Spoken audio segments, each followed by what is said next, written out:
Thank you very much. Thanks for that very kind introduction.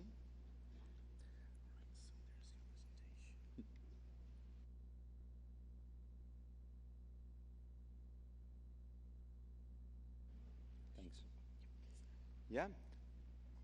So, and I should actually state and make it clear that although I'm up here and it's my great honor to be up here and also talk to you about Smart OOC, the modular organ-on-chip platform that we're developing, I actually shouldn't be here.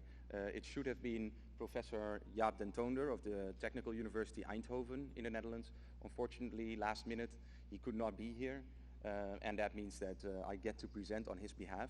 Luckily, we are both part of this relatively recent national initiative in the Netherlands to focus on a modular organ-on-chip platform.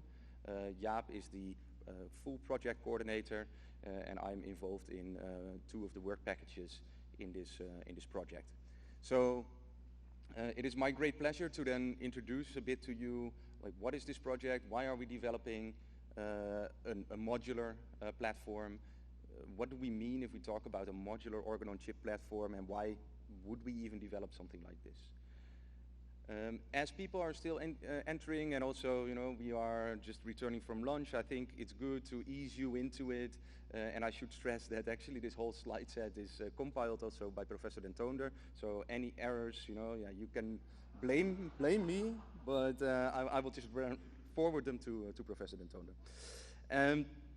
But I think it's a bit preaching to the choir for the first two slides, but it's good as we are all coming back here from lunch. So we all know, of course, there's a strong need for human organ and disease models, and there's multiple reasons for that. There's the high attrition rate of pharmaceutical drugs. There's the increasing prevalence of many age-related diseases. There are high costs, for example, related to allergies, and this is continuously increasing. And of course, particularly here in Europe, we have a full ban on using animal testing for the development of cosmetics, so there is a need for alternative models there as well. And again, I think we can all agree that the current existing models, conventional models, are just not good enough. Animal models offer full complexity, however, translational value to humans is very limited. 2D cell culture offers high throughput, low cost, but of course it's only one cell type and doesn't capture a lot of higher level complexity. And then we heard a lot of exciting words already about three-dimensional organoids and self-organized tissues. Very beautiful to see the three-dimensional structures there, but of course, as also Professor Luthoff said earlier, they are static, and we just need to work towards more dynamic systems. And it was, of course, very inspiring for us all to hear like how this is going to be achieved in the coming few years. Absolutely. So there is a great demand for physiologically relevant human models overall. And this is, of course, why we are also interested in microphysiological systems, because they offer unique advantages in the sense that we have microfluidic channels, we have dynamic conditions, but also importantly, we have a lot of control over the microenvironment. We can culture multiple cell types in 3 dimensions in controlled ways and still maintain microscopy compatibility, imaging still being one of the key readouts, of course, in organs on chips, although I'm sure that in this session we'll hear a lot more also about the emerging role of sensors in this domain. So with this introduction, I'd like to dive in a little bit more deeply. What is the actual daily hands-on experience for people that are working with organs on chips? And roughly speaking, we can basically see two types of organ-on-chip systems currently out there. So on the one hand, we have what is labeled here as academic models. I think many of the researchers and hands-on researchers, PhD candidates, postdocs here have full experience with this, and I regret to add that I too have a lot of hands-on experience working my way through this spaghetti of tubing and trying to connect that to a single chip. Of course, it's great because it offers a lot of flexibility. We have full control and actually can do very advanced proof of concept studies. However, they are not easy to work with. It's not compatible with many workflows that are out there. And that means that these academic models, we are pushing the boundaries of what we think is possible with setting up complex human models. and we can use them to answer very specific research questions. However, because of their difficulty of use and low throughput, it's very difficult to translate them to end-user applications, for example, in biomedical research, pharmaceutical research, or even clinical diagnostics. And what I think is also very important is that since we are developing sort of one-off models in academia, it is actually very difficult to do collaborative joint development of new applications, in the sense that typically you all work together on a single model and it's not very modular. This is the first time that word pops up here, to actually divide the tasks and say, you will work on this, I will work on this, and together we actually come to an integrated system. Then if we focus, let's say, on the other overarching category of organ-on-chip systems, then yeah, you could say there are the commercial platforms. There it is more challenging maybe to get to, or you have less freedom to get to the full realism of a particular tissue or application that you're after.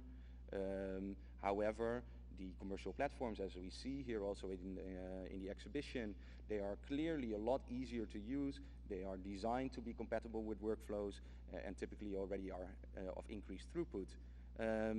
And so that means that actually in those respects, they are actually better geared towards translation to the end user.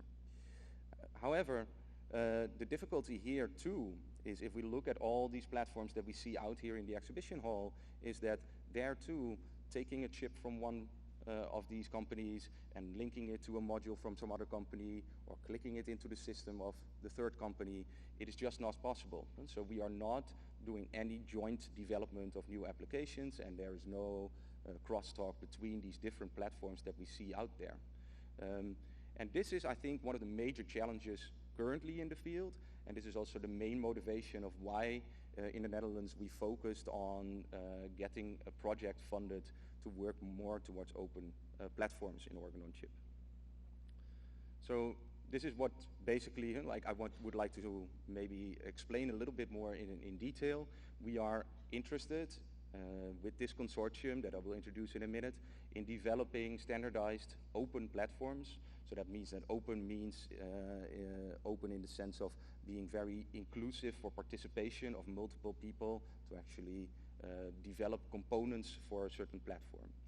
And that stems from what I just tried to explain a little bit already, from the inefficiency currently in collaboration. And I'm involved in a lot of these collaborative consortia with biomedical researchers, with hardcore engineers, etc. And in the end, it is really, really tricky for us to arrive at, in a timely manner, to exciting new functional systems. And the main reason for that is what I just showed you, like the let's say, challenges related to academic organ-on-chip systems, but also because we have different interests. So if we look from the end-user perspective, of course, we focus on application domains. We would like physiologically relevant systems, easy to use, quick to use, compatible with known readouts and known cell culture protocols. Whereas if we look from, let's say, more of the engineering side, and I'm from a technical university in the University of Twente, we like to, of course, tinker with things. We would like to dream what would be the next generation of the technology. How can we add even further to the tissue complexity? How can we do even more sophisticated readouts, etc.? So we would like to typically focus on new system functionality as well as applications. And we would like, of course, that these technical solutions are then easy to integrate. So if we look at both of these perspectives, the interests may be different, but actually the answer is the same. And the answer is that we would need open platform technology, so a common platform for both of us to work on, to both have something that is relatively easy to use for end users, but is still very flexible if we would like to change functionality or add new functionality or focus on a specific little aspect of it, so that everything is still compatible. So, and I think for those in the audience that are more familiar with electrical engineering or the computer and chip industry, there's a good analogy to be made there, right? So what we see here are examples of chips interfacing with printed circuit boards here. And the good point that we can learn from microelectronics is that there is a common set of rules in which the components that we make, these electronic components, can actually link and interface with each other to form higher level functionality. Like, so if we look in our smartphone, there's a lot of different components, but they are actually interfaced in a very predictable way according to very predictable rules.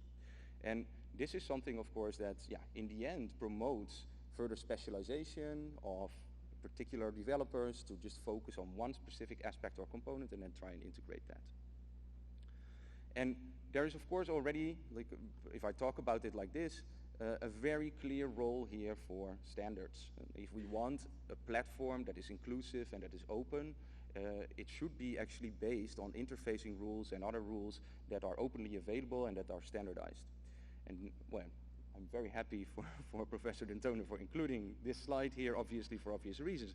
But so we are actually in the field currently going through many efforts, and we had a very beautiful session on that also earlier in the pre-meeting for this NPS World Summit, in which we focus on all the global efforts towards standardization in the field.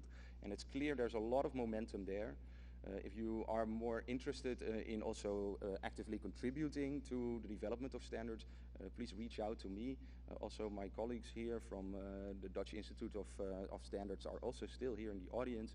And we are focusing with this group here that is depicted here on the slide on standardization in many, many aspects. So we are looking at standards for example, cell sources, characterization of cells, extracellular matrix proteins, coatings, but also the microfluidic engineering and interfacing, data reporting, etc., etc. So there's a lot actually where standards could help in making this whole process and making platforms a lot more easy for everybody to actually contribute and speed up and accelerate the development of new organ-on-chip functionality.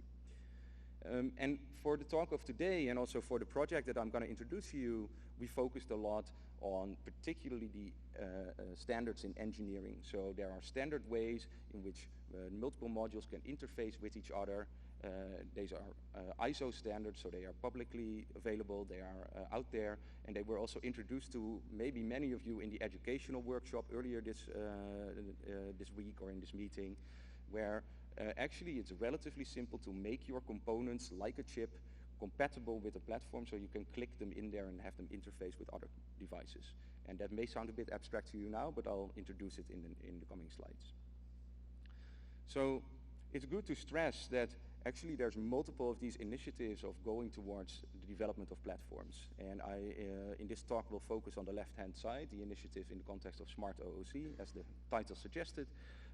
But there are more also, for example, industry-driven initiatives. This project here, more for medical, that was recently concluded. And you may recognize the person here in the bottom right because he's one of the co-chairs of this session, Massimo Mastrangeli. He actually contributes a lot to also here working with standardized interfaces, in this case based on microtiter plates.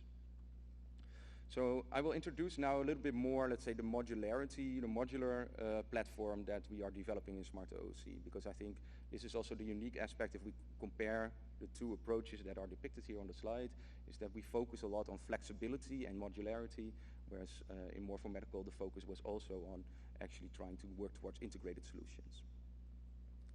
So the concept of Smart OOC, or the underlying design concept, is that we would like to develop an organ-on-chip platform that is modular and that is open in the sense that it's inclusive and easy for people to make devices and components that are compatible with it. We do that in the context of this Smart OOC project with a multidisciplinary team, obviously. Like, we need multiple stakeholders and multiple forms of expertise to contribute. And then, of course, we have the ambition to make better human models and work towards impact also in the relevant markets. And this modular platform actually was inspired by work that was done at the University of Twente in the group of Albert van den Berg, who is also here in the audience. And they worked on a standardized modular docking plate for multiplexing of tissue culture. We see the prototype here, and that platform that was developed is called the Translational Organ-on-Chip platform.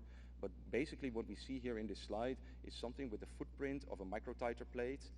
We see there on these microtiter plates there's multiple modules, and each module in this case contains 64 individually addressable microculture chambers with volumes of in the range of a few dozen nanoliter, and you can use this for fully automated tissue culture. So no manual handling needed here. You basically have multiple modules connected to an underlying base plate. And that base plate or docking plate, as it is mentioned here, is actually an integral component of our Smart OOC open platform. So we see that here on the left-hand side.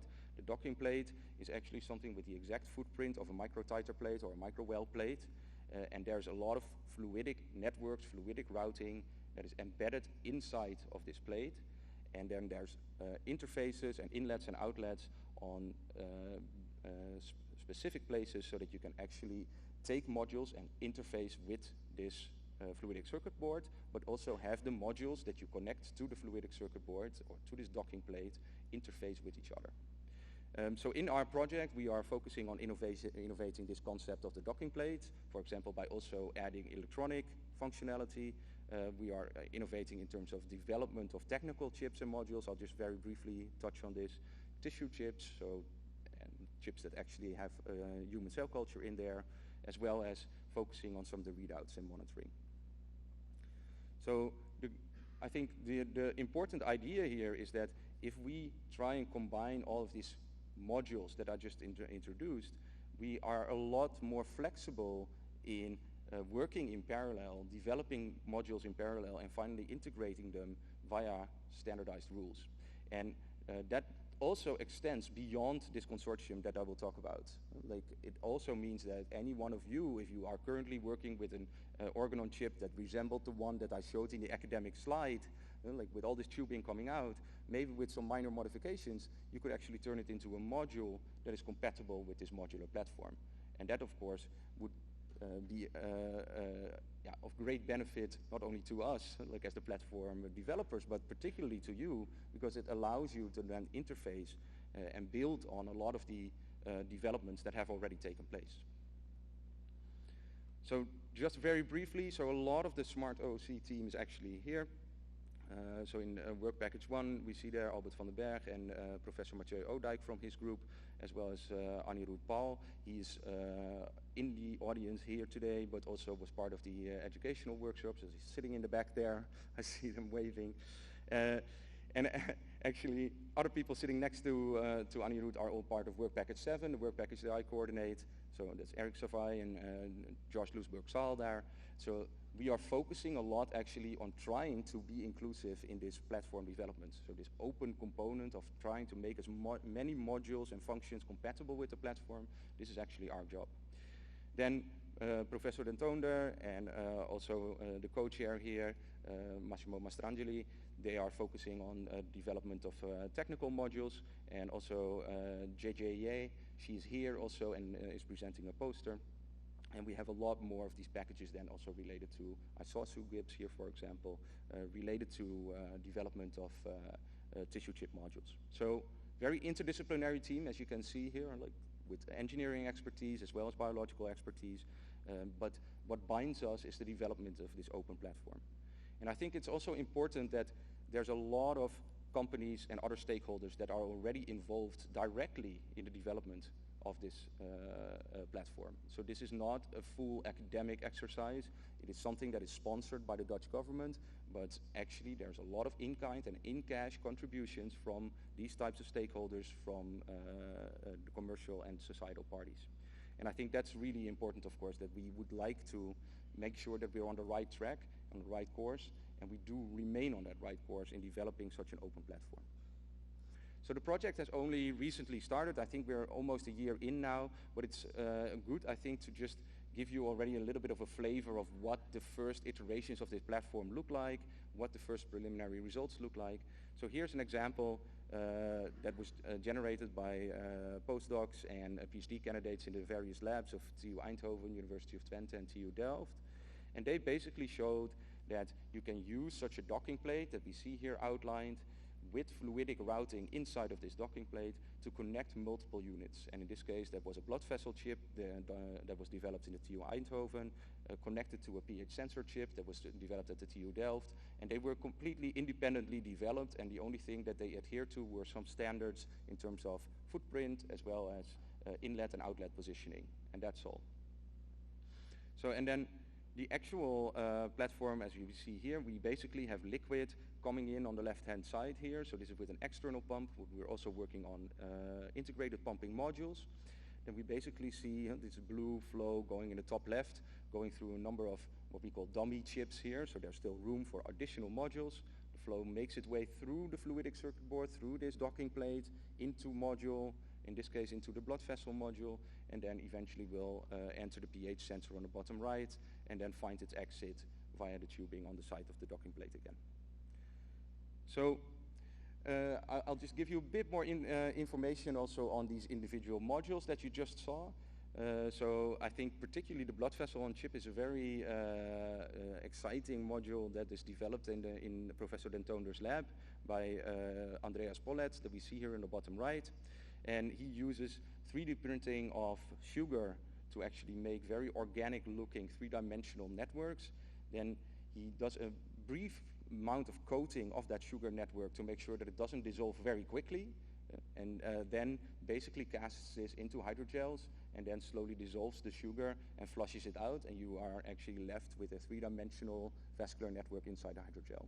And he has shown that you can use that then for culturing endothelial cells, and then it can be perfused, etc. I think very elegant way of doing it.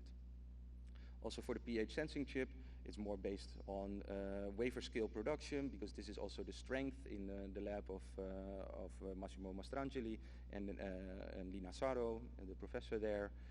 And this is a pH sensor. We see here the results in the bottom right, and it's actually also sensitive in the physiologically relevant range. So we can do online monitoring of the pH in this system that we just showed. And then finally, one of the more experimental modules that is currently being, technical modules that's being developed in the project. There's also a poster by JJA that we see here in the bottom right. She actually works on pumping based on artificial cilia. So I'm not going to go through this whole, let's say, fabrication process. You'll have to try and find her, look her up in the conference app, and ask her for more information. But it basically is the fabrication of flexible, in this case PDMS-based, cilia-like structure, so very long pillar-like structure, flexible pillars, loaded with magnetic particles that then can be used to induce the type of ciliary motion that we, for example, also see in our lungs to clear fluids out of our lungs. And these can then be used, if you put them in this type of, let's say, actuation that we see here, so this ellipsoid actuation, then actually you can use this as a pumping module. Again, there's a whole poster on this. It's poster 171. If I remember correctly, it was presented this morning, and it's still up on poster board 131 if you want to go and check that out. But of course, also particularly try and look up JJA as you see her in the bottom right. Similarly, that's actually quite kind of interesting, this technology of Professor Dentonder of fabricating artificial cilia and then actuating them magnetically. That same technology that I just showed you for pumping, of course, can also be used for flow sensing, and this is also being developed in the lab of Professor Dentonder at TU Eindhoven, where basically you can, of course, track the deflection of these very flexible little micropillars embedded in your microfluidic devices, and that then gives you information on the flow. So as you see, like we have many groups currently working on this open platform technology. I'm very curious also to hear your opinion and maybe give you more information. As said, we have a lot of people here also from particularly the work package that is meant to engage you here to also give you more information, flyers and videos, etc. But I want to conclude at least by maybe summarizing that we are in Smart OC developing a standardized open organ-on-chip platform. It enables the joint development of technologies and applications, and I think this is really important. It also means that anyone in the audience here can actually try and contribute to that by just developing a module that is compatible. It's easy to use and versatile. We hope, of course, that also by some of the automation that I showed earlier, we can increase the throughput of this technology, and then eventually, because we are sticking to these formats that are familiar to the end users and the final models are actually easy to use, that we can also make an easy or more easy translation to end users. So with that, I want to end here, of course, not before I thank the group of Professor Dentonder here of TU Eindhoven, Very nice collaborator, and the project coordinator is, he takes his role as a project coordinator very seriously, and I think it's going super well. But I managed to sneak in one slide in the end to also thank my department at the University of Twente, and of course also I would like to thank all of you for your attention. Thanks.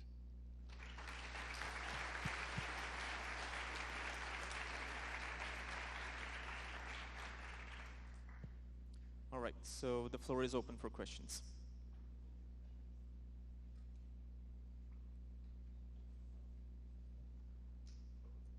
Hi, I'm Hanna van Heeren from the Microfluidic Association. I like your presentation very much. It was the first one today that I could understand from the beginning to the end, so that was a relief actually. And I like the approach of the standardized stuff. What I couldn't understand is that by putting together, you use screws to put everything together. But if I look at the pressures in an organ chip system, they are so low that probably a simple clamping system would be sufficient. Mm-hmm. Isn't that true? Yeah, so indeed, the way of attaching modules to this docking plate is something that we currently do by clamping and then screwing the clamps. And that gives a lot of flexibility, because that means that, let's say, the interfacing of a module with the docking plate does not fall on the developer of an individual module. We can just ask them to leave room for, let's say, this clamping interface, and then that's actually immediately taken care of by how the platform is being designed. But we do realize also, if we talk a lot to end users, of course, we do realize there's also a strong need to do a slightly more easy reversible clamping of modules on top and remove them again. So we're, for example, also exploring ways of doing physical clamping, so like sort of clicking them in there, click-like systems, as well as magnetic interfacing to actually make it fully reversible in a very easy way. So this is something, and like this, the good thing is that in the context of this program, this is one of the aspects that we will definitely keep looking at to see if we can improve on this. And some of that solutions, like you say, they may already be out there. They just need to be implemented here to actually benefit the whole community around such an open platform.